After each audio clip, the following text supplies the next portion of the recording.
Merci.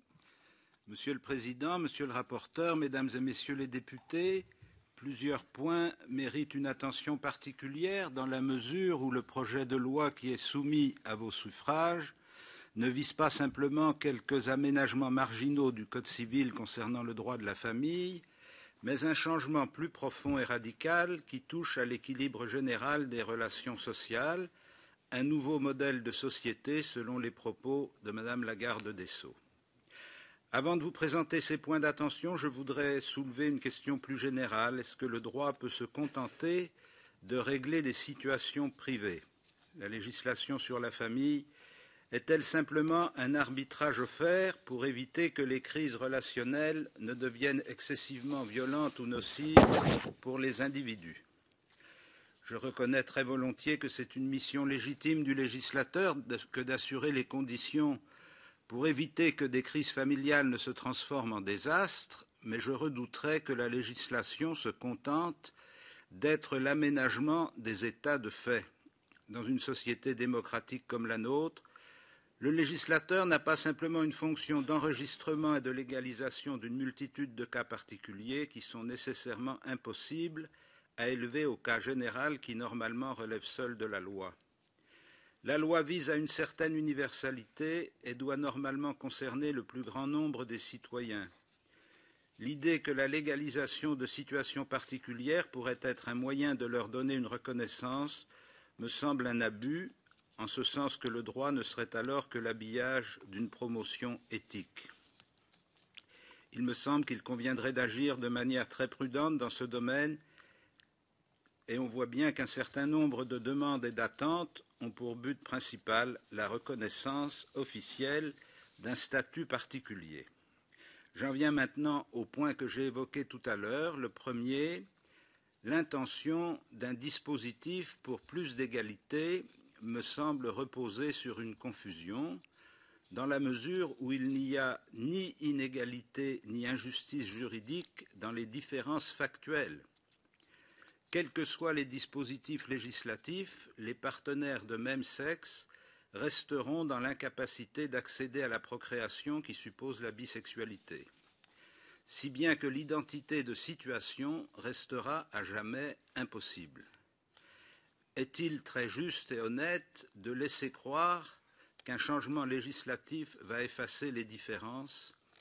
Qui sera encore déçu et insatisfait?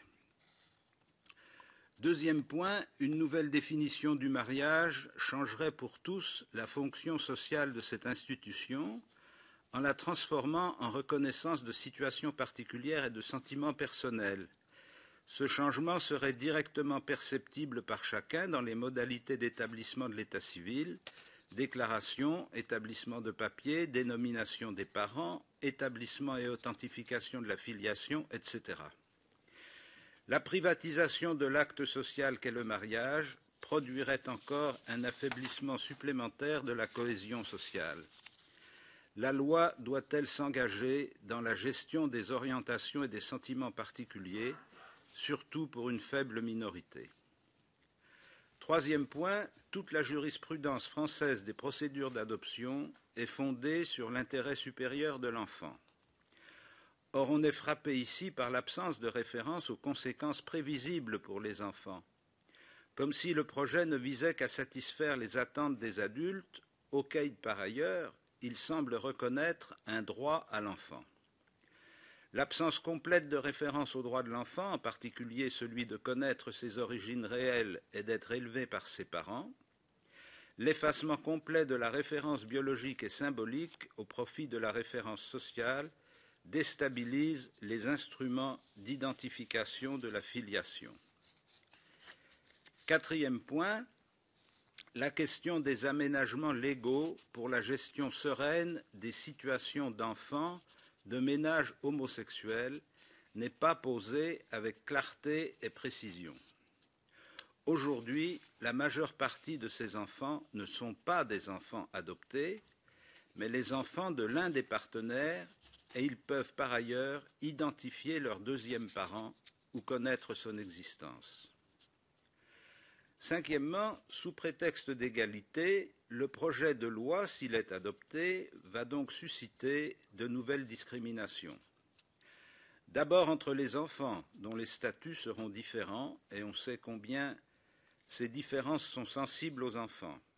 Les uns de familles hétérosexuelles, d'autres d'un ménage homosexuel, mais issus d'un couple hétérosexuel dissocié, d'autres encore purement et simplement adoptés, sans identification de leur géniteur réel qui demeurera caché. Sixième point, une autre discrimination surgira inévitablement.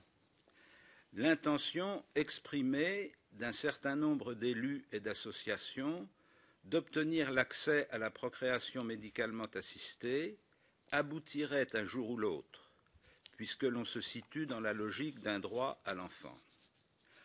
Or, la PMA serait nécessairement discriminatoire, puisqu'elle ne serait accessible qu'aux femmes et non aux hommes, à moins que le législateur ne revienne sur l'indisponibilité du corps humain et ne s'engage dans la gestation pour autrui, avec ses dérives déjà connues ailleurs, de marchandisation et d'aliénation des femmes.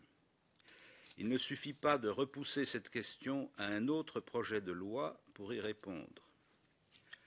Enfin, septième point, il ne semble pas que le projet ait envisagé la question judiciairement si lourde de la gestion des conflits familiaux, y compris le divorce.